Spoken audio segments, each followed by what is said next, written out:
آپ کے سامنے فرسٹ جو پیراگراف ہے وہ مؤذن کا مرتبہ ہے. اس میں آپ نے حدیث مبارکہ لکھنی ہے کہ آپ صلی اللہ علیہ وسلم نے ارشاد فرمایا جنت میں انبیاء کے بعد مؤذن کو سب سے پہلے جنت کا لباس پہنایا جائے گا. سبحان اللہ. دیکھیں کہ مؤذن کی کتنی حیثیت ہے.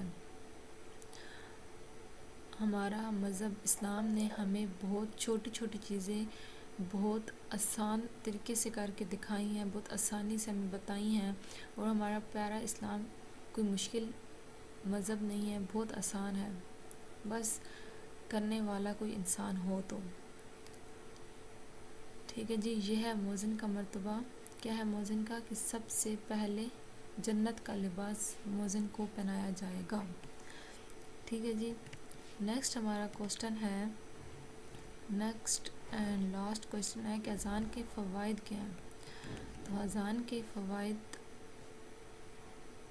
یہ آپ کے سامنے لکھے ہوئے ہیں کہ اذان کی آواز سن کر جب نمازی مسجد کی طرف نماز کے لیے جاتا ہے تو اس کی زندگی میں نہ صرف نظم و ضبط پیدا ہو جاتا ہے بلکہ اللہ تعالیٰ کی فرمانبرداری کے جذبات بھی پختہ ہونے لگتے ہیں. کیا مراد کہ جب کوئی انسان نماز سنتا ہے اذان سنتا ہے، کوئی بھی کام کر رہا ہو، بڑے سے بڑا یا چھوٹے سے چھوٹا کام اگر وہ کر رہا ہے، اور وہ کام کرنے کے دوران اگر اذان ہو جاتی ہے اور وہ اس کام کو چھوڑ دیتا ہے، حالانکہ اسے پتہ ہے کہ میرا بہت امپورٹنٹ کام ہے، اس کے باوجود بھی وہ اس کام کو چھوڑ دیتا ہے اور اللہ تعالیٰ کی برگاہ میں حاضری لگوانے کے لیے چلا جاتا ہے، تو اس سے کیا ہوتا ہے کہ اللہ تعالیٰ اس انسان کے دل میں اپنے لیے اور محبت کو جگا دیتا ہے. اس کے لیے جتنی مشکلات ہوتی ہیں اللہ تعالیٰ اس کی تمام مشکلات کو آسان فرما دیتا ہے.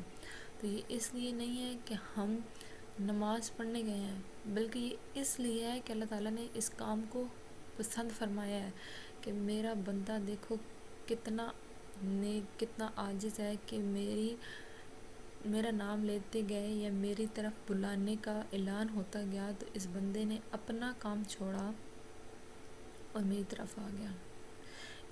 اس کا کام بہت ضروری تھا لیکن اس نے اپنے کام کو چھوڑا، یہ میری طرف آ گیا. تو جب یہ چیز کی جاتی ہے تو پھر اللہ تعالیٰ اپنے بندے سے بے حد خوش ہوتا ہے. دوسرا ہمارے پاس پوائنٹ ہے جی، اذان کے الفاظ مسلمان کے لیے ایمان کو تازہ کرتے ہیں اور بندگی کا احساس دلاتے ہیں. یعنی کہ جب اذان ہوتی ہے، کیوں کہا جاتا ہے اس وقت میں، کیوں کہا جاتا ہے کہ، بلکہ ہم اپنا نیکسٹ کوسچن میں بھی یہ چیز پڑھیں گے کہ جب اذان مؤذن دے رہا ہوتا ہے تو مؤذن کے پیچھے انہی الفاظ کو دوبارہ کہو. ٹھیک ہے جی. جب ہم اذان کو غور سے سنتے ہیں، جب ہم وہی کلمات کہتے ہیں تو ہمارے اندر ہمارا ایمان تازہ ہوتا ہے. ٹھیک ہے. اور ہمیں اس چیز کا احساس ہونے لگتا ہے کہ نہیں، میرا رب مجھے پکار ہے اور مجھے اس طرف لازمی جانا ہے. کوئی بات نہیں، یہ دنیا کے کام ہے، یہ 5 منٹ بعد بھی ہو سکتے ہیں، گھنٹے بعد بھی ہو سکتے ہیں، کل بھی ہو سکتے ہیں، تو ہم اس طرف جائیں. ٹھیک ہے جی. یہ تھا یہ ہمارے مختصر سوال تھے. اب ہم کرتے ہیں اپنے لانگ کوشچنس. ہم اس میں دیکھیں جی. پہلا سوال ہمارا ہے کہ اذان کے بارے میں سورہ جمعہ کی آیت کا ترجمہ کریں. سورہ جمعہ کی آیت کا ترجمہ ہے تو آپ نے کیا کرنا ہے کہ جو سوال ہم نے ابھی پڑھا ہے اسی سے، یعنی کہ سٹارٹ سے لے کر، اگر یہاں سے نہیں آپ لیتے تو آپ یہاں سے لے لیں گے. سورہ جمعہ میں اللہ تعالیٰ کا ارشاد ہے، بسم اللہ الرحمن الرحیم، یا ایھا الذین آمنوا اذا نودی للصلاۃ من یوم الجمعۃ فاسعوا الی ذکر اللہ وذروا البیع. کہ اے ایمان والو، جب جمعے کے دن نماز کے لیے پکارا جائے تو اللہ کے ذکر کی طرف لپکو اور خرید و فروخت چھوڑ دو. دیکھو یہاں پہ اب اللہ تعالیٰ نے قرآن پاک میں خود مکلم خود، کیونکہ قرآن پاک میں تو اللہ تعالیٰ کے ارشاد ہے نا، ہمارا یا کسی انسان کا تو کوئی ذکر نہیں ہے. یہ تو اللہ تعالیٰ نے خود لکھا ہے، اللہ تعالیٰ نے خود ان الفاظوں کو نبی کریم صلی اللہ علیہ وسلم کی طرف بھیجا ہے وحی کے ذریعے. تو جو نبی کریم صلی اللہ علیہ وسلم نے ان کو لکھتے گئے اور آخر میں جب قرآن پاک کے الفاظ مکمل ہوئے تو ان کو ترتیب دی گئی.